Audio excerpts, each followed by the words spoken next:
Okay, what is the alternative for our short selling? So in Islamic finance, some of them you cannot propose any alternatives at all because it is prohibited. Alright, prohibited. When that happens, some of the Islamic bankers in London, for example, I have meetings with them.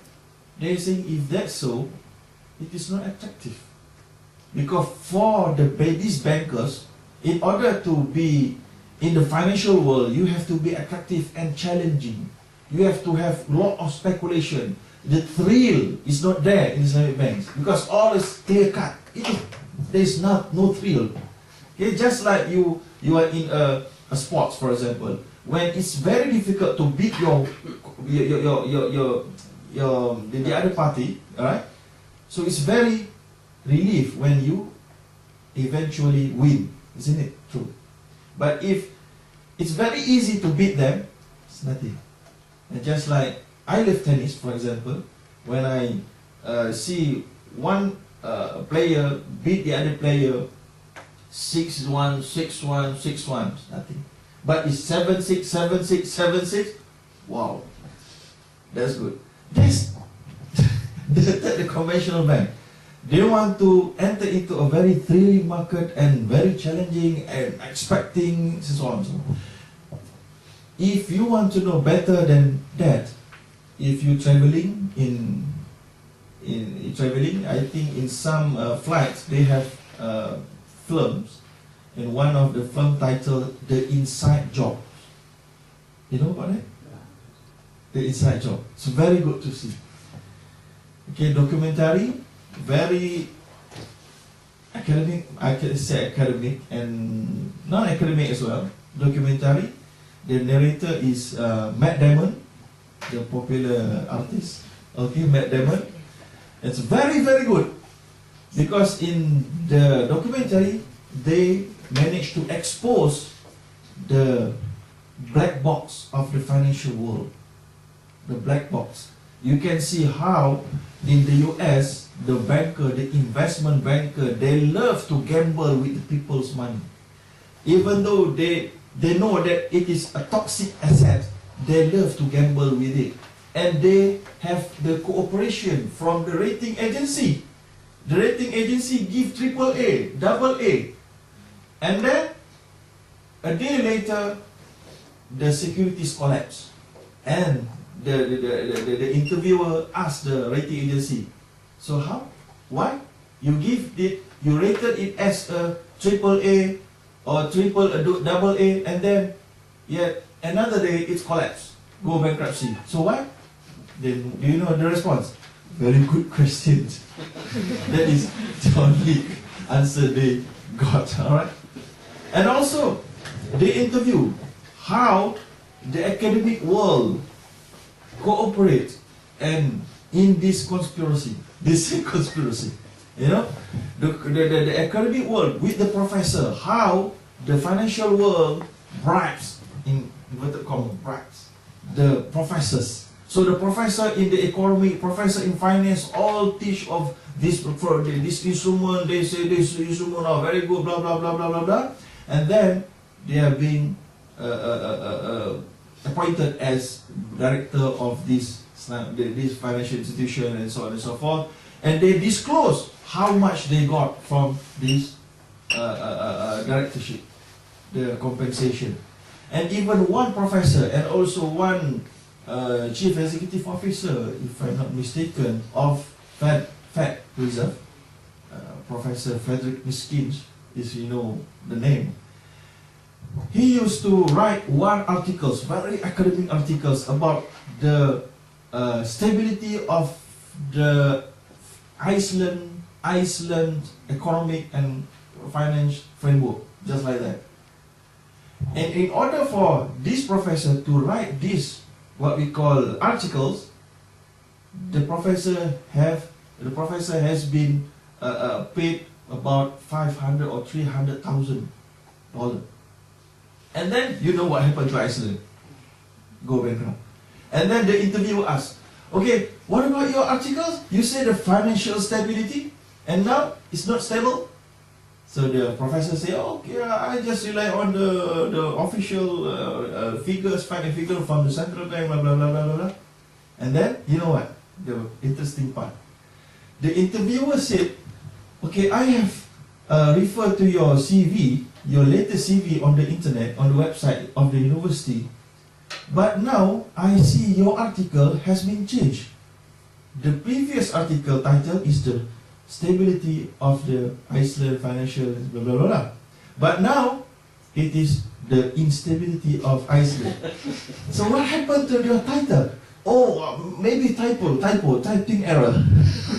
Okay, you see how the academic figures also involved in order to encourage this kind of businesses, and they also expose what happened when the bankers, they got a very huge amount of bonuses and salary.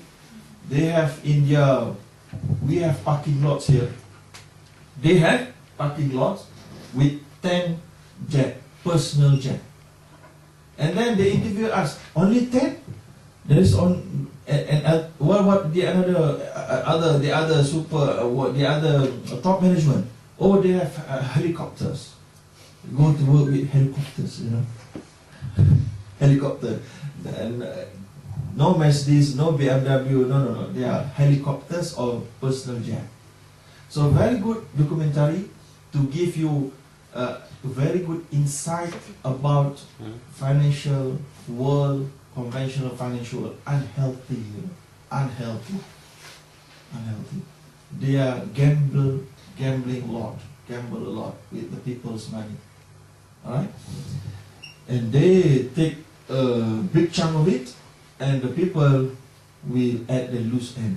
Just like in US, you know, a lot of people, middle class, not middle class, the lower class find it very difficult.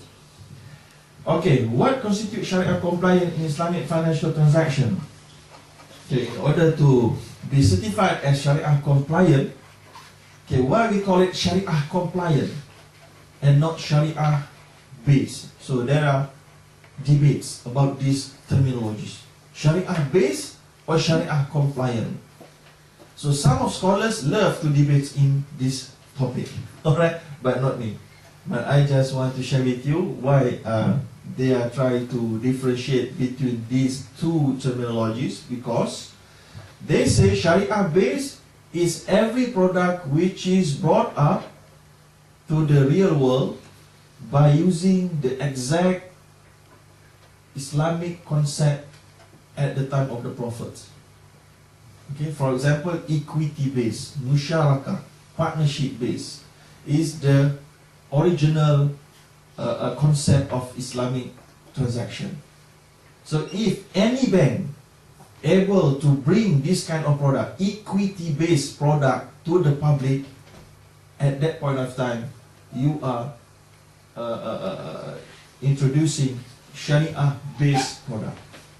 But today, it's very difficult to find any Islamic financial institution introducing equity-based product. I hope all of you understood and understand what is the equity-based. Alright, because I've mentioned at the beginning that I have to mix between the two, because I thought maybe some of you want to know about it a little bit deeper in this topic.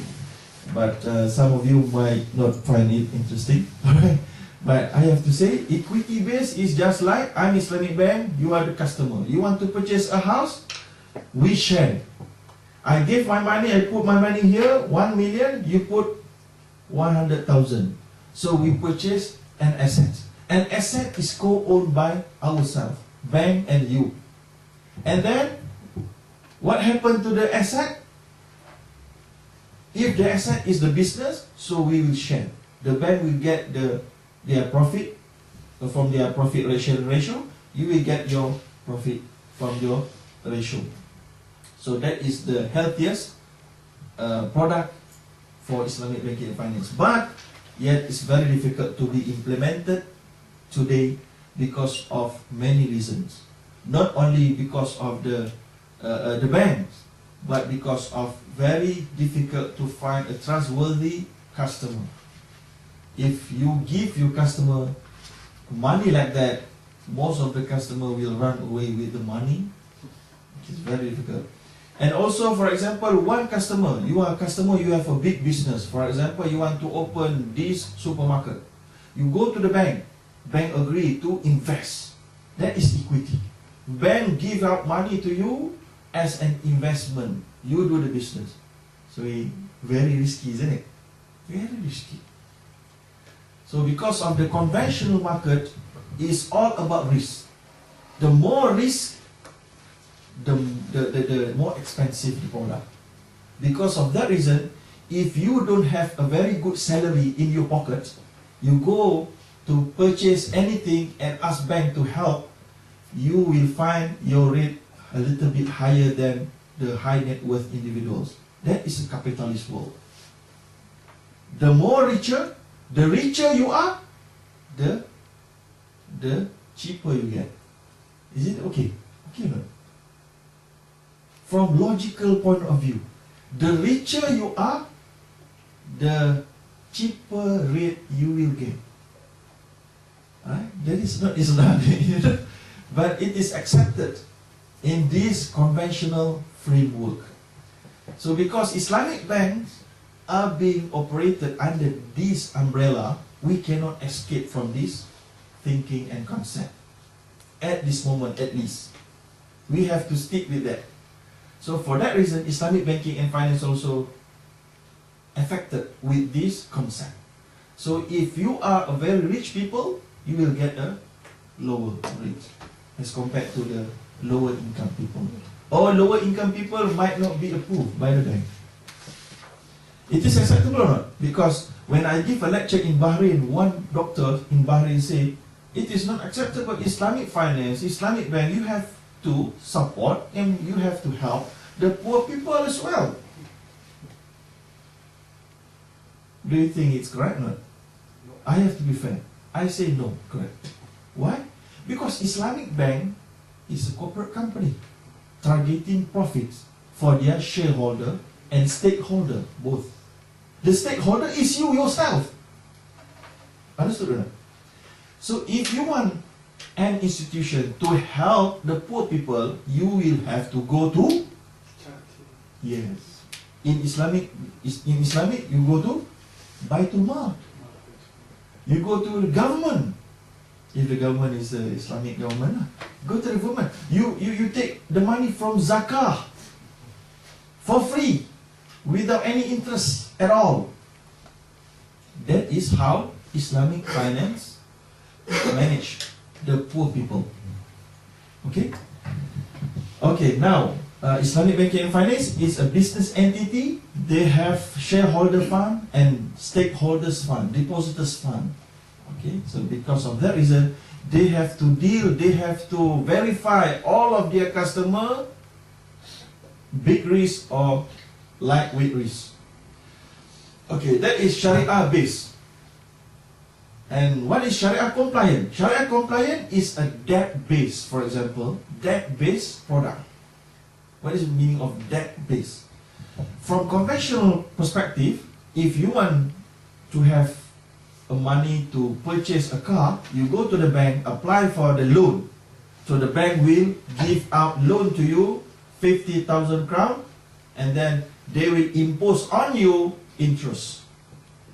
Because you will have to pay the loan, repay the loan over a period of time. That time value of money is interest. Because their contract, underlying contract is a loan contract. Okay, that is debt. That is loan. Islamic finance today, what they do, most of them, what they do is that, okay, if you want to purchase a car, some Islamic banks say, okay, just relax, we just process your application first. After approval, the Islamic bank will purchase the car and then sell it to you on a markup price.